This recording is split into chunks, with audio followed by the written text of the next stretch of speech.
Hello à toutes et à tous, bienvenue dans Les Petits Renfleurs, le podcast où on parle sommeil des bébés, sérénité et café, beaucoup de café.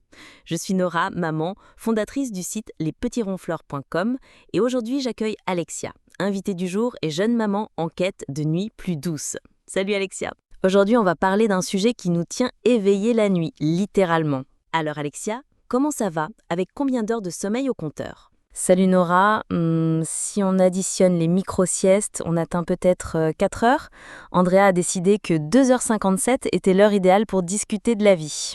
Ah oui, le club des 2h57. Tu sais, on reçoit plein de messages sur faire ses nuits.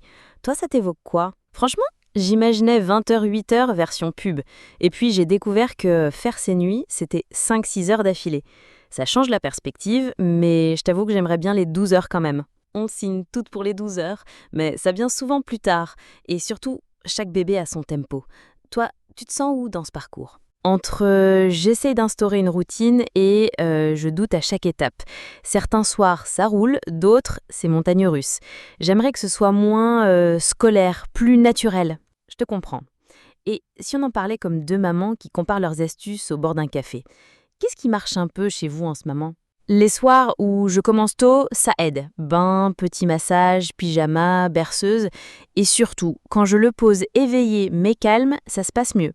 Le problème, c'est que j'ai peur de son petit pleur juste après. Ces micro-pleurs-là, c'est souvent juste un « je change de cycle » ou « je m'ajuste ».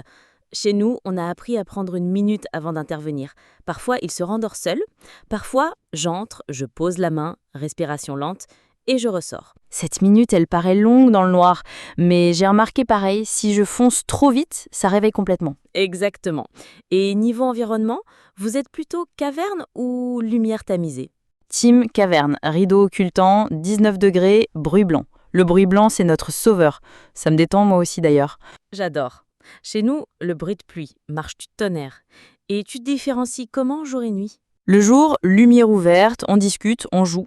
La nuit, je chuchote, j'évite les regards appuyés, pas de blague. Même pour le change, c'est technique et rapide. On dirait un mode ninja parent. Question épineuse, l'endormissement autonome. Tu te situes où entre je berce et il s'endort seul? J'étais team bercement total. Maintenant, j'essaye m'imposer plus voix douce, puis je m'éloigne un peu. Je suis pas encore à la porte, mais je suis plus collée au lit non plus. C'est déjà énorme. Perso, j'aime bien l'idée de l'échelle. Tu réduis petit à petit l'aide. Un soir, tu berces moins, le suivant, tu poses la main, puis tu retires la main par à-coup, puis la chaise un peu plus loin. C'est pas une règle, c'est un chemin. Oui, j'aime que ce soit modulable. Et quand il pleure vraiment, tu fais quoi? Je me demande d'abord faim ou besoin de réconfort. Faim égale succion, main à la bouche, pleurs qui montent et ne se calment pas autrement. Réconfort, il se calme avec la main ou la voix. Si c'est la faim, je nourris. Sinon, je fais minimal, pénombre, peu de mots, et je ressors dès qu'il redescend. Ça me parle. D'ailleurs, on m'a dit d'ajouter des céréales au biberon pour caler. J'ai pas osé. T'as bien fait de ne pas te précipiter. Ici, on s'écoute, on demande au pédiatre si besoin, mais on n'ajoute rien de magique. Et pro-type, parfois c'est en espaçant très doucement les tétés de nuit après 6 mois qu'on voit un déclic. Papa qui prend un relais, ça aide aussi à casser l'association. Notez. Parlons doudou et sucette. Alliés chez toi? Doudou, oui, avec mon odeur au début. Sucette, oui, mais vers 8-9 mois, on l'aidait à la retrouver seule. Lumière nulle, plusieurs sucettes dans le lit. Ça a réduit les « maman, ma tétine » à 3 heures. Je vais tenter l'option chasse au trésor de sucette. Et les fameuses régressions. On a une période à 4 mois, puis à 8 mois, nouvelle surprise. Normal. 4 mois, c'est la maturation du sommeil. 8 à 10 mois, séparation plus motricité. Nous, on garde la routine comme une encre. On offre plus de câlins le jour, on évite de créer de nouvelles habitudes la nuit, et on se donne 5 à 10 jours pour traverser la vague. Et après, on recale. Ça me dédramatise. J'avais l'impression d'avoir tout cassé à chaque régression. Tu n'as rien cassé, qui t'adapte. Le sommeil, c'est vivant.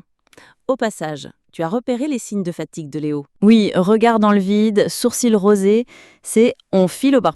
Si je rate, on part en mode concert rock. J'ai commencé un petit journal des horaires, ça m'aide. Team Journal validé. C'est fou comme 3 à 5 jours de notes donnent une carte très claire. Et on ajuste les siestes, on évite les écrans. Même les berceuses YouTube, je les ai remplacées par de l'audio. Pareil, et je me sens moins coupable, plus actrice. Si tu devais résumer notre combo échange de maman, En 3 points. Allez, notre pacte de ce soir. On garde la routine simple et stable, même ordre, même fenêtre. On pose éveillé, calmé, on aide juste ce qu'il faut et un peu moins chaque soir. On attend 1 minute, on intervient discret et on ressort dès que ça redescend. Et j'ajoute un 4e, on se lâche la grappe. On fait du mieux qu'on peut et c'est déjà énorme. Amen. Dernière question. Tu testes quoi ce soir? Main posée, respiration lente, puis je recule la chasse d'1 pas et je cache 2 sucettes bonus. Mission ninja. Ah, j'adore. Tiens-nous courant. À vous qui écoutez, partagez vos astuces, vos ratés, on en a tous, et vos petites victoires. Une famille reposée, c'est une famille plus heureuse. Et votre bébé peut apprendre à son rythme. Merci Nora pour cette vraie discussion. Ça fait du bien de ne pas se sentir jugé. Toujours. Courage à tous et on vous souhaite une nuit avec au moins un bloc de 6 heures. On y croit. À très vite.